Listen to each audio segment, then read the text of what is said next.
time for Ask the Expert. Local professionals join us to answer your questions on a variety of topics. Today we're joined by life coach JJ Fredrickson. One of her goals is to help improve people's lives by reducing their stress. And for a lot of people, one of the main causes of stress in their relationships, of course, is money. JJ joins us now to talk about that.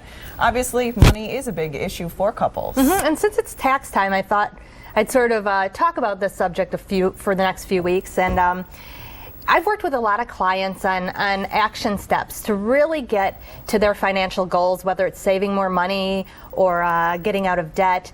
But what I found is if we don't actually change the mindset, retrain that brain like we've talked about since week one, they're going to fall back into their old habits. So today I'd like to talk about the language of money, and a sort of a scenario that we've seen probably or experienced before, where you're in the store and the little kid asks for something and the mom says, "Oh, I can't afford that," or we don't have the money for that this week.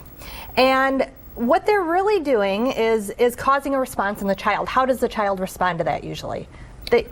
I want it. I want it. Yeah, I'm sitting down on the floor and throwing a tantrum. Exactly. They whine, they cry, they resist, and rebel. And so every time we use that language, even if it's like we're looking at a pair of shoes and, oh, those shoes look really cool and we wish we could have them, and we go, oh, I can't, That's me right there, yeah. I can't afford it. Our subconscious, that caveman brain, is actually doing the same thing as that little kid. He's rebelling, complaining, crying, and whining. So I would encourage people to start shifting their language, start paying attention to how they're talking about money, and especially with those two things, the I can't afford and we don't have enough money for it. And shifting that to be maybe even if the kid cries and complains, saying, well, we have $50 this week and we're spending that on groceries. So not saying I can't afford it. Or, this week I'm choosing to spend money on paying my cell phone bill. And it sounds kind of trite. It sounds like a really subtle little step, but these little subtle steps make a big difference in reducing stress.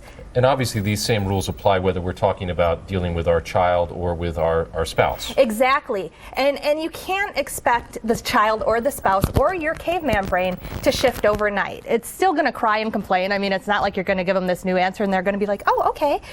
But you still want to keep working on that. This is a habit, and what you're actually doing is shifting the neurons in your brain. And you're taking the control from money. You're not being a victim of a lack of money anymore.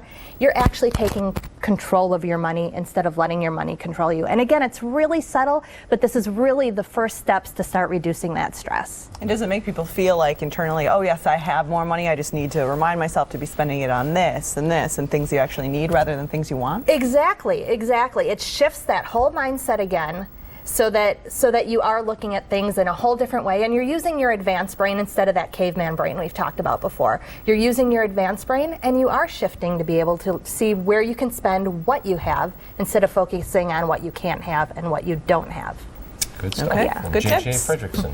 And our thanks to JJ for joining us today. You can send your questions for JJ or any of our other experts to ask the